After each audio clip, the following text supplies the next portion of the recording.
Hi everyone, Tofu Tony here, the internet's busiest music nerd, and it's time for a review of the new 100 Gecs record, 1000 Gecs, featuring Dylan Brady as well as Osno One. Osno One, is that how you say that? Also known as Laura Less. This duo, Gecs, they're relatively new. They're yet to build up a sizable discography, but they're already making some pretty bold statements in the realms of bubblegum bass and deconstructed club. Those genre labels aren't really a full explanation of Gecs sound though. Of course, aesthetically they pull quite a bit of inspiration from those camps, the Charlie XCXs and the Sophies of the world. Music fans will most likely pick up on those inspirations first. But the music on 1000 Gecs is also an exercise in postmodern lo-fi pop absurdism, assembling one of the weirdest and wildest combinations of sounds I've heard this year. Without warning, this project will suddenly break into passages of emo pop and dubstep, extreme metal, R&B, drum and bass, and even the MIDI madness of 106 Point Never on the track I Need Help Immediately. There's even a ska song on this project about a horse.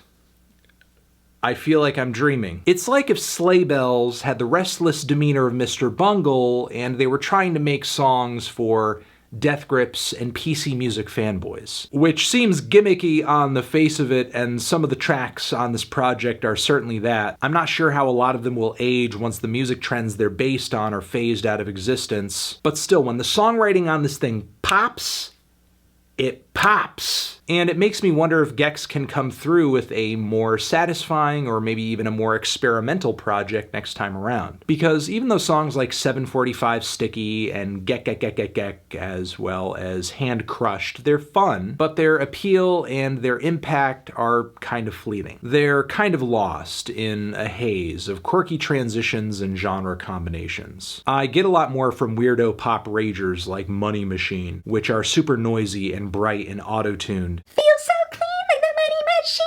I'm also addicted once more to this ska song on this record about a horse titled Stupid Horse. And yes, it is composed like a third wave ska song, but like with every other track on this project, it's fed through this lens of noise and glitch and MIDI. Sure, a few pop punk guitar leads do make it into the mix, as well as these ridiculous shouts in the background. Pick it up! The only thing this track is missing is the horn section. But at the core of all of this insanity, a ridiculous but compelling and catchy song is there. And I've just realized right now at this very moment, it kind of reminds me of that dude, Adam and His Package, which I don't know if that's a conscious reference or inspiration. Many people have not heard of that guy, but he's just this guy who used to make this really lo-fi, weird electronic pop music that was very punk inspired and dealt in a lot of absurd song concepts, but that's another conversation for another day. We also have the sweet and endearing ringtone, which is all about your significant other's ringtone that you have set on your phone. It kind of takes a page out of the Hannah Diamond playbook in that it depicts love in the technological age, ringtones, smartphones, group DMs, etc. While these tracks may be jittery and feel a tad bit schizophrenic in a sense, there is still a logical musical thread pulling all of it together. Not that this album's inability to settle on one sound or one idea ruins its 23-minute runtime. Nothing really stays around long enough for it to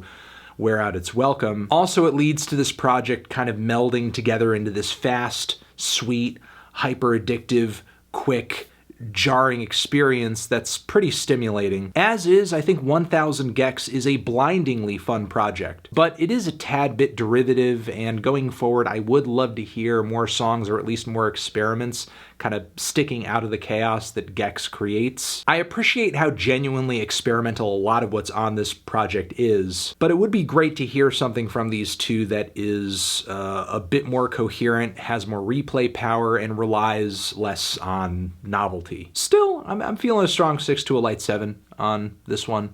Transition, have you given this one a listen? Did you love it? Did you hate it? What would you rate it? You're the best, you're the best. What should I review next? Hit the like if you like.